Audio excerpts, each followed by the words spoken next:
नमस्कार, आर्थिक धारा डिजिटल में आप सभी का स्वागत है। मैं हूं आपके साथ श्वेता पांडे। खान दुर्घटनाएं थमने का नाम ही नहीं ले रही हैं। वैध हो या अवैध, खान दुर्घटनाओं का सिलसिला अब भी जारी है। आज एक और बलि ले ली गई ईसीएल के माइनिंग सरदार शारदा मोहंती की। मनोज भुइयां और आशुतोष माझी ये दो शख्स और थे जो इस वक्त जिंदगी और मौत की लड़ाई लड़ रहे हैं आईसीयू में। राम प्रसाद नाम का एक और श्रमिक था। जब ये खान दुर्घटना घटी उस वक्त वहां मौजूद था। उसे गंभीर चोटें आई हैं और इसी के साथ शुरू हो गया है पुराना खेल। अवैध खदानों में मौत होने पर कोयला तस्करों को बचाया जाता है और ईसीएल के खदानों में अधिकारियों को। हद देखी जा रही है दलाली की। पहली बार ऐसा नया खेल देखा गया। मृत कर्मी को भेजा गया निजी अस्पताल सिर्फ इसलिए कि कोई आंदोलन कोलियरी में ना हो। इस मुद्दे पर अत्यधिक मुखर है पूर्व मेयर जितेंद्र तिवारी। घटना के वीडियो को ट्वीट के जरिए साझा कर सवाल उठाए हैं उन्होंने।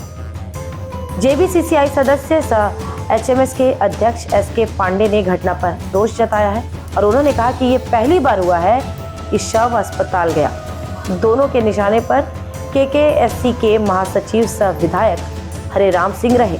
हालांकि दोनों ने ही सीधे नाम नहीं लिया उनका। दुर्गोत्सव के उल्लास में चीख रहा है क्रंदन। पिछले 10 दिनों में कोयला खदानों ने ली है 21वीं बलि। 28,000 करोड़ का मुनाफा हर वर्ष कमाती है कोल इंडिया। कंपनी के सुरक्षा तंत्र पर उठ रहे हैं गंभीर सवाल।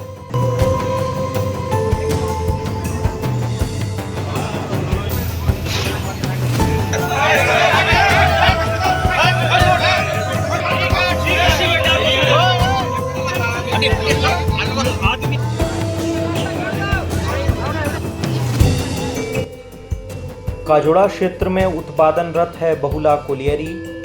पिट 1 में हो रहा है कार्य। रियल जामबाद यूनिट में गुरुवार की प्रथम पाली में उतरे मजदूर। माइनिंग सरदार थे शारदा मोहंती, उनके साथ थे ट्रेसर मनोज भुइयां, संतोष माझी, सहयोगी थे राम प्रसाद। करीब 10:30 बजे चाल की हो रही थी ड्रेसिंग यानी झड़ाई, ताकि नहीं गिरे कोयला का टुकड़ा। लेकिन होनी को कुछ और ही मंजूर था। 10:30 बजे थे, अचानक गिर पड़ा चाल का एक बड़ा हिस्सा। दब गए सभी 4 श्रमिक। राम प्रसाद थे थोड़ी दूर। चोट भगदड़ में टूट गया उनका हाथ। कोयले में दबे रहे अन्य 3। खदान में मच गई अफरा तफरी। ऊपर दी गई सूचना, मजदूरों ने शुरू किया रेस्क्यू। निकाला गया तीनों श्रमिकों को। श्रमिकों ने किया दावा, माइनिंग सरदार शारदा मोहंती की हो गई है मौत। गंभीर हालत में थे मनोज और आशुतोष। सभी को टोली में बोरे पर लिटा कर निकाला गया बाहर। पिट पर जमा थी मजदूरों नेताओं की भीड़। अधिकारियों ने लिया निर्णय, घायलों को भेजा जाएगा कल्ला केंद्रीय अस्पताल। फिर तय हुआ दुर्गापुर का मिशन अस्पताल। 2 गंभीर श्रमिकों के साथ शव को भी भेजा गया दुर्गापुर। घायल राम प्रसाद को लाया गया क्षेत्रीय अस्पताल। प्राथमिक चिकित्सा के बाद भेजा जाने लगा कल्ला अस्पताल। श्रमिकों ने किया हंगामा। एचएमएस नेता एसके पांडे ने अधिकारियों पर बनाया दबाव। इसके बाद उसे भी भेजा गया मिशन अस्पताल। क्या कहता है दुर्घटना में बचा राम प्रसाद? कैसे हुआ ये घटना, किस कारण हुआ ये घटना? सर झड़ाई हो रहा था, स्पोर्ट नहीं था, चलाया। क्या घटना क्या कितना आदमी का लगा? 4 आदमी का सर। ज्यादा इंजर्ड कितना आदमी? 3 आदमी। किसका नाम? किसको आंसू के और मनोज को और उसको महंती दा को। मतलब चारों का गंभीर चोट लगा है क्या? 3 आदमी का सर एकदम सीरियस है। आपका नाम? हाँ? हुआ था, चाल गिर गया सर। चाल गिर गया। क्या कहते हैं कोलियरी मजदूर सभा के पदाधिकारी अखिलेश प्रसाद सिंह? वर्किंग काम करते समय जो फेस वर्कर था, 3 वर्कर एक रूफ फॉल होने के चलते 3 दब गए और अभी उनको तीनों को ले जाके अभी हॉस्पिटल के लिए आगे ट्रीटमेंट की ओर ले जाया गया। तीनों का नाम है, एक माइनिंग सरदार शारदा महंती, एक है मनोज भुइयां और एक है आशुतोष माझी। ये रूफ बेसर मैन्युफैक्चरर ये लोग ये मैंने फेस वर्कर का काम करता है, लेकिन जो रूफ फॉल है निश्चित रूप से मैनेजमेंट की लापरवाही के चलते होगा। अच्छा वो लोग ड्यूटी कितना बजे करीब करीब 10:30 बजे। 10:30 अभी कितना बज रहा है? अभी तो 12:10 तो ये लापरवाही किसकी है? मैनेजमेंट की लापरवाही है और कुछ लापरवाही है। माइन कैसे चलेगा उनके देख रेख में होता है, और कोई भी घटना की जिम्मेवारी तो वो लोग होते हैं।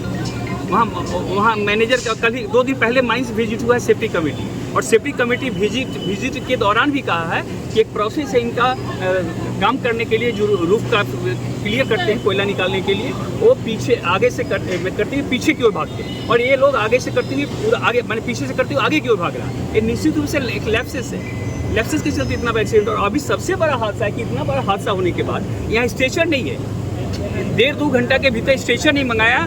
लगता है आदमी को भी मैंने इंसान नहीं समझा जा रहा है, बोरा में करके उनको लाके एम्बुलेंस में लेके भेजा गया, जबकि एम्बुलेंस है और स्टेशन होने की बात है, माइनिंग रूल्स में होने का बात है, उसके बाद नहीं है। क्या कहते हैं तृणमूल नेता वीर बहादुर सिंह? ये जो घटना घट रहा है ना, ये घटना के पीछे पूरा दायित्व ईसीएल मैनेजमेंट का है। ईसीएल मैनेजमेंट का लापरवाही, ईसीएल मैनेजमेंट का काम में कोताही, इसका चलते हम लोग का मजदूर का जान जा रहा है। ये घटना कोई नया नहीं है। ईसीएल मैनेजमेंट को बार बार बोलने का बाद भी सेफ्टी का कोई ध्यान नहीं है। ईसीएल मैनेजमेंट को बार बार बोलने का बाद भी खदान में माइंस रूल का कोई ध्यान नहीं है। ये लोग लापरवाही कर रहा है। और ये जो घटना सुने हैं, घटना में हमको खबर नहीं घटना में क्या हुआ नहीं हुआ, खबर सुन के हम लोग आए हैं। सम्मानीय जमुरिया के विधायक साहब भी यहाँ पहुँचे हुए हैं, तो घटना देख के हम लोग बोलेंगे, हम लोग तो यही बोलेंगे कि आज ईसीएल का लापरवाही के चलते में ये सब घटना घट रहा है।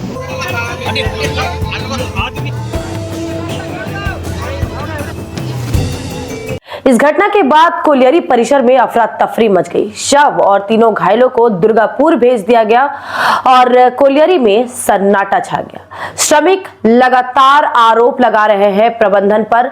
उनका कहना है कि प्रबंधन उत्पादन पर जोर देती है लेकिन सुरक्षा के मामले पर लापरवाह है। उधर जेबीसीसी नेता और एचएमएस के अध्यक्ष एसके पांडे लगातार सवाल उठा रहे हैं कि आखिर शव और घायलों को दुर्गापुर भेजने की क्या जरूरत थी। जब आज ही जा जाएंगे उसके बाद जो विस्फोट होगा वो इनके बर्दाश्त से बाहर होगा। इस घटना जैसा अभी मैंने सुना है, एक जो माइनिंग सरदार हैं क्या सम्मान की, उनकी डेथ वहीं हो चुकी थी, उसकी भी डेड बॉडी लेके चले गए हैं हॉस्पिटल। मुझे नहीं पता डेड बॉडी ले जाने का क्या उचित है। दूसरे जो दोनों हैं उनकी हालत भी सुना है मैंने क्रिटिकल है। भगवान न करे उनको कुछ हो, क्योंकि ये बहुत बड़ी दुखद घटना है, एक साथ 3 एक्सीडेंट होना। बड़ा दुर्भाग्य है कि हम लोग ऐसी कंपनी में काम कर रहे हैं जहां इंसान की कोई कीमत नहीं रह गई। यहाँ का जितना उच्चाधिकारी है तो सारा का सारा आउटसोर्सिंग के प्रोडक्शन में देखने में लगा हुआ है, जिनको अंडरग्राउंड की कोयलरियाँ देखने के लिए कोई समय नहीं है। मुझे नहीं पता, यहाँ के कोयलरी के लोग बता सकते हैं कि यहाँ जीएम ने लास्ट कब विजिट किया इस कोयलरी में। कोई सेफ्टी के बारे में किसी को कोई चिंता नहीं है, सिर्फ आउटसोर्सिंग में प्रोडक्शन देखने का इनका काम रह गया है। इंसान की कोई कीमत यहाँ नहीं रह गई है। मैं हतप्रभ हूँ ये देखकर कि किस तरह से लोगों के घायल अवस्था में बोरे में ट्राली में लोगों को उठाया जा रहा है। एक पब्लिक सेक्टर जो 22,000 करोड़ 28,000 करोड़ मुनाफा देने वाली कंपनी में घायल अवस्था में लोगों को ट्राली में बोरे में उठाया जा रहा है। इसके बाद यहाँ ऐसी कोई व्यवस्था नहीं है कि लोगों को तत्काल कहीं अच्छी जगह में ले जाए जा सके। ये अस्पताल में हम बैठे हैं, अस्पताल में मुझे नहीं लगता कि इसमें सुविधा के नाम से कोई भी चीज़ है। अगर अभी किसी को कुछ दुर्घटना होगी तो उसको ऑक्सीजन देने की भी सुविधा शायद नहीं है। हम तमाम कई करोड़ रुपया खर्च करके ईसीएल में कई एम्बुलेंस आई थी जिनमें पूरी जीवन रक्षक सुविधाएं दी गई थी। अभी मैंने सुना कि यहाँ से ऑक्सीजन के सिलेंडर लगा के उन लोगों को ले जाया गया है। इन सारे चीज़ों का जवाब यहाँ की इस कंपनी के सीएमडी से हम लोग मांगे गए। पिछले 10 दिनों में हुई 21 मौतों पर उत्तेजित हो उठे जितेंद्र तिवारी। उन्होंने प्रबंधन की भूमिका और नेताओं की सक्रियता पर सवाल खड़े किए हैं। साथ ही श्रमिकों से अपील किया है कि वे अपने हित की लड़ाई खुद लड़े। इतना ही नहीं, उत्तेजित होते हुए जितेंद्र तिवारी ने आपत्तिजनक टिप्पणियां भी कर दी और उन्होंने यह भी कहा है कि इस आक्रोश पर किसी तरह का कोई पर्दा नहीं होना चाहिए, किसी तरह का कोई सेंसर नहीं होना चाहिए। सबसे बड़ी बात है कि सेफ्टी कमेटी की जो मीटिंग होती है, सेफ्टी कमेटी की मीटिंग में जो भी रिकमेंडेशन होता है, इस रिकमेंडेशन को मैनेजमेंट ने कितना फुलफिल किया ये देखना चाहिए। सेफ्टी कमेटी में जो रिकमेंडेशन था उसको यदि नहीं माना गया, उसके बाद भी इस तरह की घटना घटती है तो उसके खिलाफ मर्डर का केस होना चाहिए। मैनेजमेंट के जिस व्यक्ति ने सेफ्टी कमेटी के रिकमेंडेशन को नहीं माना और उसके कारण किसी की मौत हो जाती है तो ये तो खून का मामला है, वो करना चाहिए, इन्हें एफआईआर करना चाहिए, यूनियन को एफआईआर करना चाहिए, लेकिन ये एफआईआर करेंगे नहीं। आप अपने मजदूर हितों के सामने आना चाहिए। अब तो मैं तो कहूंगा कि मजदूरों को अपने हित के लिए आगे आना चाहिए। मजदूर का नेता मजदूर चुने। अब पहले से नेता तैयार है और उन नेताओं के नीचे ही मजदूर को जाना है, ये परंपरा अब तोड़नी चाहिए। मजदूर अपना हित अपना भला खुद सोचे। पहले यही होता था, मजदूरों के बीच से मजदूर के नेता आते थे। अभी पहले नेता राज्य से ऋतुव्रत बनर्जी, वो क्या है, वो छात्र राजनीति करता था, एसएफआई का छात्र राजनीति करता था, युवा डीवाईएफआई करता था, वो अचानक आके मजदूर का नेता बन गया। तो वो क्या जानता है, कुलेरी के बारे में क्या जानता है, लेबर लॉज के बारे में क्या जानता था। पहले के जो लोग थे, जयंत पोद्दार हो या फिर हराधन राय हो या फिर आरसी सिंह हो, ये लोग लेबर लॉज के बारे में पढ़ाई लिखाई करते थे, मजदूरों के बीच से आए थे, मजदूरों के बीच से आंदोलन के माध्यम से ये नेता बने थे। मजदूर नेता, मजदूर का नेता बिना आंदोलन किए, बिना आंदोलन से उठे हुए कोई मजदूर का नेता नहीं बन सकता है। अभी ये जो है, ये तो हॉर्लिक्स पी के जो लोग नेता बनते हैं वैसे नेता है। ये देखने इनको देख के कहीं किसी तरह से आपको मजदूर लगता है क्या? जितने ट्रेड यूनियन के नेता हैं, इनका चेहरा देखिए तो इनके अपने मेकअप में सारा दिन में 1000 रुपया खर्च होता है। मजदूर का मेकअप में पैसा लगता है, मजदूर के नेता के मेकअप में पैसा लगना चाहिए। ये सिनेमा में शूटिंग करने जा रहे हैं क्या ये लोग देखिए तो, ये लोग कुर्ता में कोलियरी में काम करते हैं। आपके कुर्ता में थोड़ा सा कहीं दाग नहीं लगता है? हमेशा इतना साफ कुर्ता, हमेशा दामी गाड़ी में चढ़ेंगे, हमेशा आप मिनरल वाटर पिएंगे और मजदूर का प्रतिनिधित्व करेंगे, ऐसा होता है कभी? ये ट्रेड यूनियन के नेता, ईसीएल के ट्रेड यूनियन के नेता दलाली की सारी हद पार कर गए हैं। इतने बड़े दलाल बन गए हैं कि लोगों का मौत जब हो रहा है, श्रमिकों का मौत हो रहा है, उससे भी फायदा उठाने में व्यस्त है। आज बगुला में जो घटना घटी, 2 लोग इंजर्ड थे, उनको हॉस्पिटल भेजा गया। तीसरा व्यक्ति जिसकी मौत हो चुकी है उसे भी हॉस्पिटल भेज दिया गया। उसे तो सरकारी हॉस्पिटल भेजना चाहिए ना, जहाँ पोस्टमार्टम होगा। लेकिन वहाँ भीड़ ना हो, मॉब ना आए, कोई आंदोलन नहीं हो, बालू का पैसा जो चोरी किया गया, ये घटना क्यों घटी? क्योंकि जहाँ से कोयला निकाल लिया जाता है वहाँ बालू भरने की प्रक्रिया है, उसका टेंडर भी होता है, उसका बिल भी पेमेंट होता है, लेकिन वो बालू भराई ठीक से होता नहीं है और इसी कारण चाल कमजोर हो गया, चाल धंस गया। अब लोगों के अंदर गुस्सा है तो लोगों का गुस्सा मैनेजमेंट पर ना उठ पड़े। मैनेजमेंट के लोगों को बचाना है, एजेंट को बचाना है, जीएम को बचाना है और सीएमडी को बचाना है और इनको बचा के अपना फाइल सही करवाना है, पैसा कमाना है। इसके लिए डेड बॉडी को भेज दिया गया दुर्गापुर। दिनों के अंदर मजदूर जब आंदोलन पर उतरेगा, पहले जैसे हुआ करता था ना, जब कंपनियां थी वो भी बड़े बड़े गुंडों को ले आकर रखती थी और गुंडों से मजदूर को पिटवाया जाता था, उन पर आक्रमण किया जाता था और मजदूर धीरे धीरे आंदोलन के माध्यम से मजदूरों ने वो जो कंपनी के जो मालिक थे उनके अत्याचार से मुक्ति पाया। अब वो समय आ गया है कि मजदूरों को लामबंद होकर इन नेताओं को कोलियरी में घुसना बंद कर देना चाहिए, नहीं घुसने देंगे। मजदूर के नेता हो तो मजदूर के हक में बात करने के लिए आओ और मजदूर बन के आओ। 5 स्टार कल्चर लेके आओगे तो यहाँ नहीं चलेगा। आप विधायक थे तो उस समय इस तरह की दुर्घटनाओं में विधायक के बतौर आप वहाँ उपस्थित होते थे और उन मजदूरों के हित की लड़ाई करते थे, अधिक मुआवजा दिलाते थे। अभी एमएलए की क्या भूमिका है? देखिए, अभी तो ये तो उस समय भी जो लोग आज एमएलए हैं, उस समय भी ये लोग ट्रेड यूनियन के नेता थे। उस समय भी मैं मजदूरों के बारे में बात करता था, ये लोग मैनेजमेंट की तरफ से बात करते थे। और आपको मालूम है 5 लाख रुपया से ज़्यादा कैसे मिलेगा, यही तो कानून है। वो 20 लाख तक ले गया था ना, मैं लड़ाई करके ही तो ले गया था।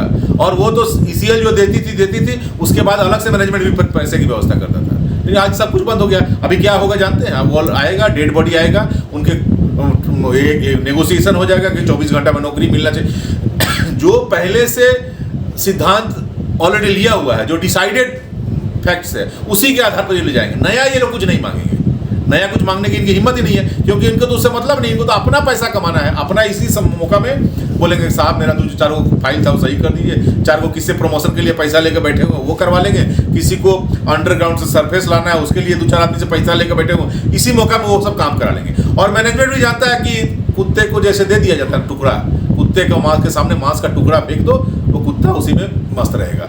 मैं कुत्ता इन्हें नहीं कहना चाहता हूँ, लेकिन जो काम कर रहे हैं वो कुत्ता से बहुत बड़ा कुछ नहीं है। दुर्गापुर से शव को पोस्टमार्टम के लिए भेजा जाएगा और उसके बाद परिजनों को सौंप दिया जाएगा। मृतक के आश्रित को नौकरी दी जाएगी, मुआवजे की राशि दी जाएगी, बकाया राशि भी मिल जाएगा और उसके बाद सब कुछ सामान्य हो जाएगा। बिना किसी बदलाव के श्रमिक दोबारा से खान में जाएंगे ही, क्योंकि यही है उनकी नियति, यही है उनका भविष्य और यही है उनकी कार्यस्थिति। आज के इस भाग में बस इतना ही। अगले मुद्दे के लिए फिर मुलाकात होगी, लेकिन उससे पहले देखेंगे शिल्पांचल की छोटी बड़ी खबरों को फटाफट।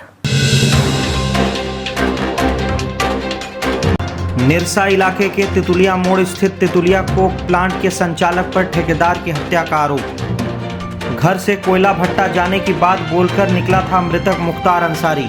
प्रबंधन ने कहा फैक्ट्री के सामने हाईवा से हुई है दुर्घटना में मौत। दुर्गा पूजा के पहले रूपनारायणपुर फाड़ी पुलिस ने एक युवक को आग्नेयास्त्र के साथ पकड़ा। जामताड़ा के रहने वाले गिरफ्तार युवक सौरभ को एक देसी कट्टा और गोली के साथ किया गिरफ्तार। आसनसोल कार्निवल को लेकर तेज हो गई हैं तैयारियां। कानून मंत्री मलय घटक ने ली जनप्रतिनिधियों एवं प्रशासनिक अधिकारियों की बैठक। कहा शहर में पहली बार होने वाले ऐतिहासिक आयोजन को लेकर लोगों में काफी उत्साह। बराकर के बेगुनिया स्थित सार्वजनिक दुर्गा पूजा के पंडाल का उद्घाटन किया कुल्टी विधायक डॉक्टर ए.के. पोद्दार ने। 77 वर्षों से हो रही है दुर्गा पूजा। शामिल हुए कमेटी के संरक्षक और वरिष्ठ नागरिक कालीचरण भट्टाचार्य, कमेटी सचिव Purnendu Chatterjee, Barakar chamber of commerce के अध्यक्ष शिव कुमार अग्रवाल व अन्य। आसनसोल रेल पार्क के कुरैशी मोहल्ला में मंत्री मलय घटक ने मैरिज हॉल का किया उद्घाटन। उप मेयर वसीमुल हक भी रहे मौजूद। मंत्री ने कहा ममता सरकार में अल्पसंख्यकों के साथ सभी समुदाय के लोगों का हुआ विकास। आज की इस वीडियो में इतना ही। फिर मुलाकात होगी नए मुद्दे के साथ। अगर वीडियो आपको पसंद आ रही है तो कृपया लाइक करें और चैनल को सब्सक्राइब करें, और हाँ, अगर फेसबुक पर देख रहे हैं तो कृपया पेज को फॉलो कर दें। तब तक के लिए जुड़े रहें आर्थिक धारा से।